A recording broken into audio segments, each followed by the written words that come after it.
Kenapa dikepal tangannya? Mau ngelawan Pak Ustadz? Gitu dong, semangat. Kamu mau apa? Berantem?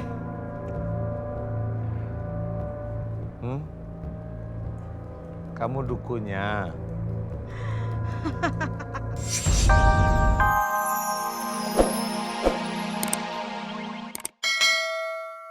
Mbak Rika, aminkan doa saya ya, tenang.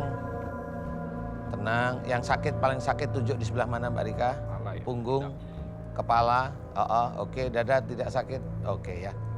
Aminkan doa saya. A'udzubillahi minasyaitonirrajim. Bismillahirrahmanirrahim. Alhamdulillahirabbil alamin. Allahumma sholli ala Muhammad wa ala ali Muhammad kama sholaita ala Ibrahim wa ala ali Ibrahim. Wa barik ala Muhammad wa ala ali Muhammad kama barakta ala Ibrahim wa ala ali Ibrahim. Fil alamina innaka Hamidum Majid. Asyhadu an la ilaha illallah wa asyhadu anna Muhammadar Rasulullah. Ya Allah, iyyaka na'budu wa iyyaka nasta'in. Ya Allah, telah datang kepadaku saudaraku yang bernama Mbak Rika. Ya Allah, memohon kepadamu, ya Allah, dari beberapa tahun ini Mbak Rika sering kesurupan, ya Allah. Ya Allah, aku mohon kepadamu jika di dalam tubuhnya Mbak Rika banyak sekali ilmu-ilmu musyrik. Amin. Pengobatan dan penyembuhan musyrik yang ada dalam tubuhnya Mbak Rika dan mengunci tubuhnya Mbak Rika, ya Allah. Amin. Aku mohon kepadamu agar engkau ampuni dosa-dosa musyrik Mbak Rika, ya Allah. Ampuni dosa-dosa musyrik Mbak Rika, ya Allah. Amin. Dan aku memohon kepadamu, ya Allah, agar engkau keluarkan dan engkau hancurkan seluruh mantra-mantra musyrik yang ada di kepalanya Mbak Rika, ya Allah, yang ada di kepalanya Mbak Rika, ya Allah, yang ada di kepalanya Mbak Rika, dan juga di seluruh tubuhnya Mbak Rika, ya Allah. Aku mohon kepadamu agar engkau hancurkan seluruh mantra-mantra musyrik yang ada di kepalanya Mbak Rika, badan tubuhnya, dan tangan dan kakinya Mbak Rika, ya Allah. Hancurkan seluruh mantra-mantra musyrik, pengobatan dan penyembuhan musyrik yang dalam tubuhnya Mbak Rika, ya Allah. Amin. Berikanlah kesembuhan pada Mbak Rika, ya Allah. Amin. Amin. Mudah-mudahan dengan sembuhnya Mbak Rika bisa meningkatkan iman dan ketakwaan Mbak Rika kepadamu, ya Allah. Amin. Amin. Amin. Ya Rabbal Alamin. Kun fayakun. Alhamdulillah. Yang terlihat emang puluhan ya Pak Ustadz, sebanyak itu ya. Banyak banget. Ini menyikapinya bagaimana Pak Ustadz permasalahan mantan mertua ini Pak Ustadz? Ya, sikapi aja baik. Nggak usah, yang penting nggak usah punya pikiran jelek. Didoakan agar selamat dunia akhirat. Mbak Rika kemudian membuka hati, ta'aruf lagi. Paham ya Mbak ya? Mbak Rika gimana sekarang rasanya ini? Lega, cuma panas. Panasnya gerah. Sekarang gimana pundaknya? Enakan? Alhamdulillah. Kepalanya enakan? Enak. Alhamdulillah. Gerah aja. Iya, nggak apa-apa, baru proses keluar aja jinnya.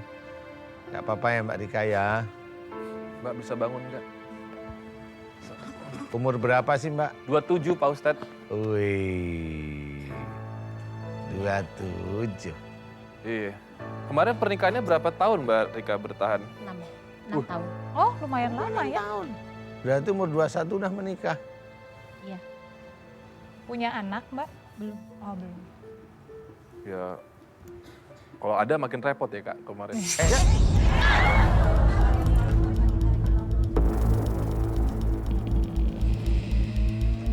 Ya pemirsa, kita bertemu dengan narasumber kita yang ketiga. Memang yang namanya ilmu sihir berupa santet itu bisa datang dari mana saja ya. Sama seperti Mbak Sophia yang satu ini.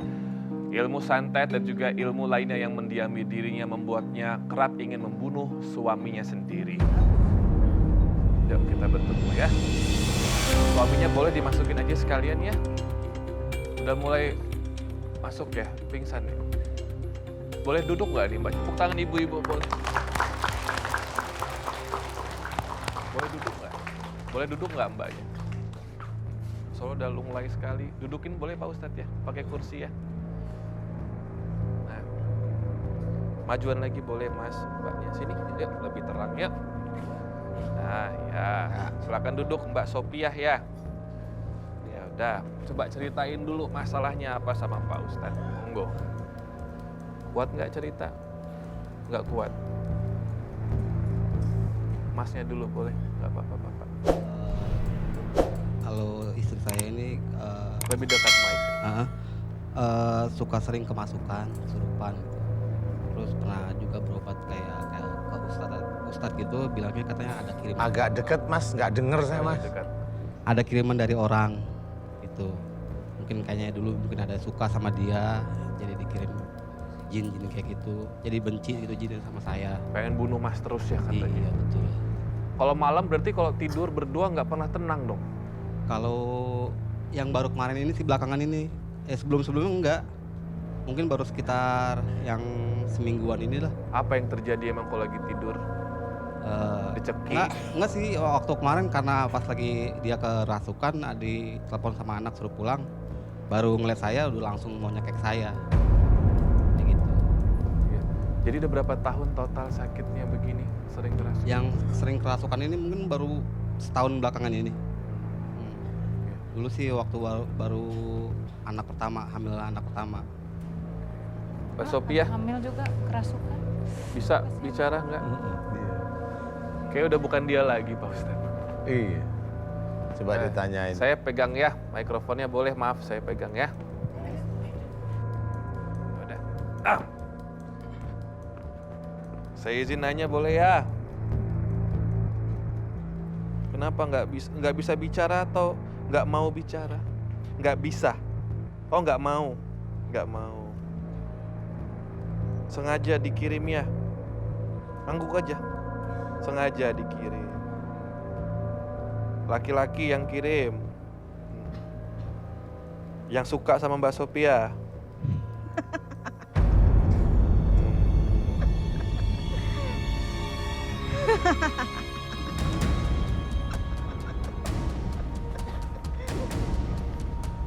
Sama Pak Ustadz Siapa? langsung. Kamu siapa? Kenalkan diri, namanya siapa? Yuk, kamu dikirim. Iya? Benar? Gak apa-apa. Yuk, yang ketawa tadi yuk masuk. Yuk, yang ketawa tadi masuk. Kamu mau keluar atau masih seneng di situ?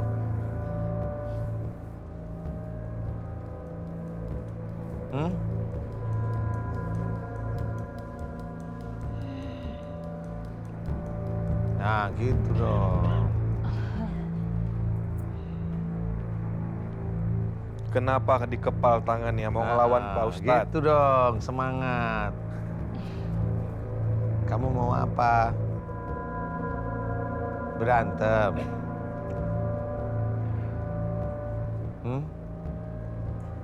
Kamu dukunya. Kamu dukunya.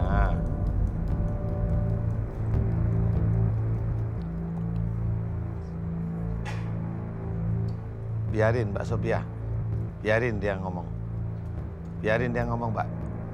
Biarin dukunya keluar, Mbak. Biarin, Mbak. Dukunya. Dukun. Dukun. Keluar.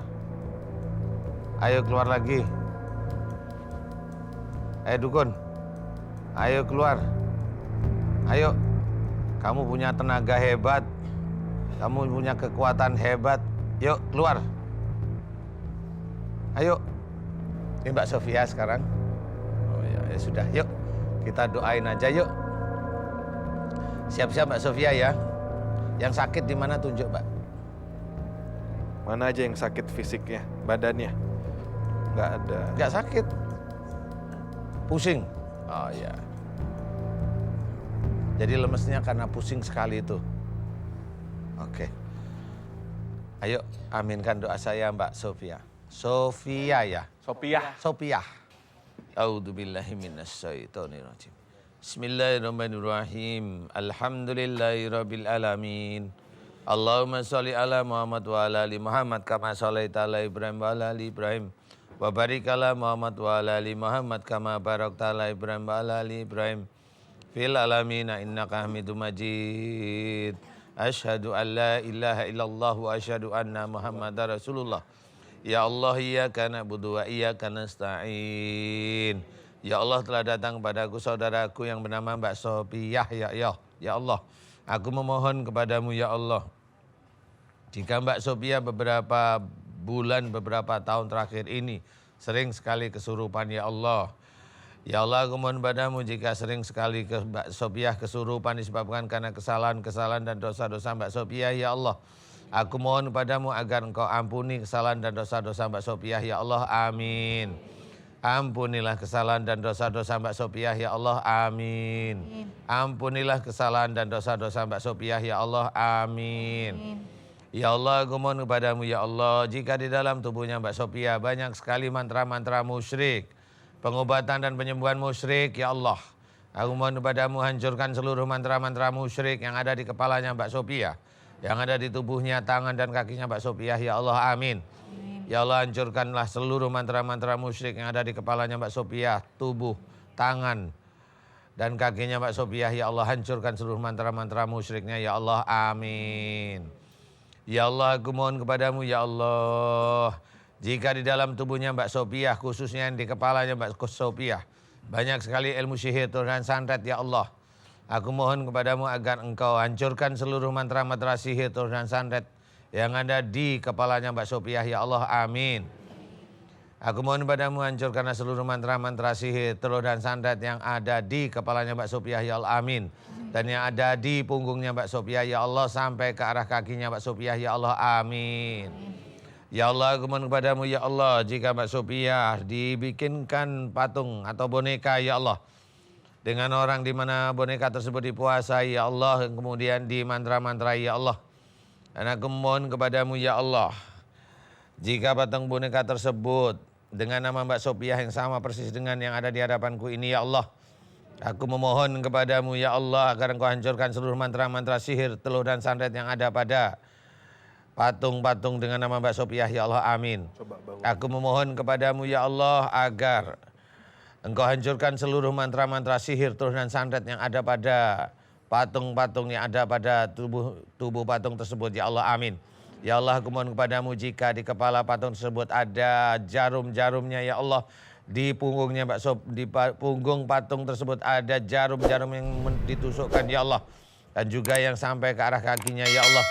Aku memohon kepadamu agar Engkau hancurkan seluruh mantra-mantra sihir, teluh dan santet, dan juga alat-alat sihir, teluh dan santet yang ada pada boneka-boneka dengan nama Mbak Sophia ya Allah. Amin. Amin. Kun fayakun. Alhamdulillah. Coba lihat suaminya sekarang masih rasa benci apa enggak? Saya pengen tahu. Coba lihat lagi. Lihat lagi suami. Masih benci. Masih benci. Masih benci. Benci sekali. Benci sekali. Bagaimana Pak Ustaz?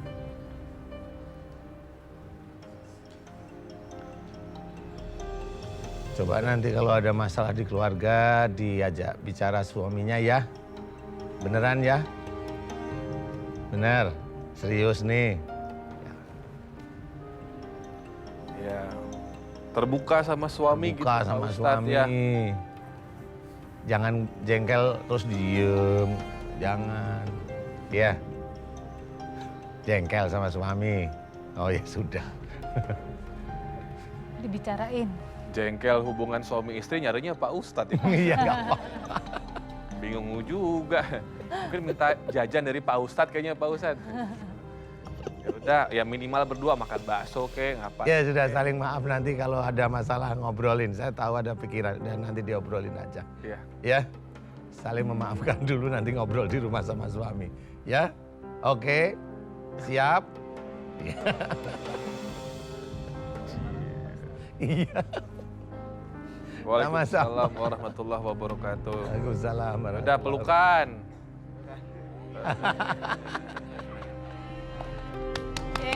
Ya, ya. Ternyata Pak Ustadz jadi konsultan pernikahan juga sekarang ya. Tapi nggak apa, doa Pak Ustadz tadi itu agar mereka semakin jadi keluarga yang sakinah, mawaddah warahmah ya Pak Ustadz ya. Saya mau tahu, ini mungkin pengalaman dari Kamira, mungkin ibu-ibu di sini juga sudah pada melaluinya, bahwa Kamira itu sekarang salah satu anaknya yang sudah bujang usianya 21 tahun. Tentu berat sekali ya Kak menjaga laki-laki yang sudah akil balik sampai dengan usia 21 tahun. Ada mungkin pengalaman sebagai seorang ibu, kita nggak usah ngomongin yang goib terus ya Pak Ustadz ya. Iya, Pengalaman seorang ibu yang tampaknya paling berat dalam membimbing anak yang sekarang beranjak remaja bahkan sudah menjelang dewasa. Gitu. Iya, tantangannya juga beda dengan kita waktu remaja. Jadi tetap sih saya cuma bilang sama dia, tetap harus pegang keimanan sama takwa sama Allah. Saya bilang gitu. Anak saya kan kuliah di Bandung. Saya mungkin nggak bisa lihat dia ngapa-ngapain gitu. Maksudnya nggak yang secara langsung 24 jam ada gitu kan. Jadi saya cuma bilang ada Allah sama malaikat yang catat segala perbuatan kamu gitu. Jadi saya cuma menekankan dia supaya bertanggung jawab sama dirinya sendiri. Ibu-ibu di sini yang usia anaknya 20-an tahun ada? 21 tahun? 21 tahun, banyak ya. Sebaiknya ibu-ibu di Indonesia ini atau ibu-ibu yang ada di sini posesif atau bagaimana sih Kak kepada anak-anak yang sekarang sudah menjelang dewasa? Soalnya terlalu kita posesif juga susah sih. Jadi saya cuma ngasih tahu ini yang benar yang ini yang buruk yang ini. Kalau kamu buruk pilihannya konsekuensinya ada A, B, C, D. Tapi kalau kamu baik pun konsekuensinya juga bagus. Gitu.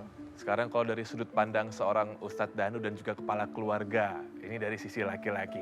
Bagaimana nih Pak Ustadz untuk mungkin ibu-ibu di rumah, bapak-bapak di rumah yang anaknya sekarang beranjak dewasa usia 21 tahun, sekolahnya jauh pisan gitu kan ya. Sebaiknya bagaimana sih Pak Ustadz orang tua yang mungkin disunahkan Rasul itu kita harus bagaimana Pak Ustadz? Sebenarnya sebelum dia menginjak 20-an tahun ke atas, 20 tahun ke atas itu, memang sejak bayi itu memang harus diprogram.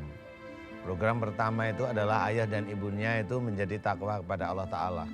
Takwa kepada Allah Ta'ala itu sulit, tidak segampang kita itu bercerita. Takwa kepada Allah Ta'ala itu yang bagaimana banyak hal yang bisa kita kerjakan. Yang paling dekat dengan kehidupan sehari-hari adalah sholat 5 waktu. Tertibkan sholat 5 waktu. Kemudian apalagi baca Quran. Kemudian baca Quran jangan cuma Arabnya aja, baca juga tafsirnya. Jadi paham nanti.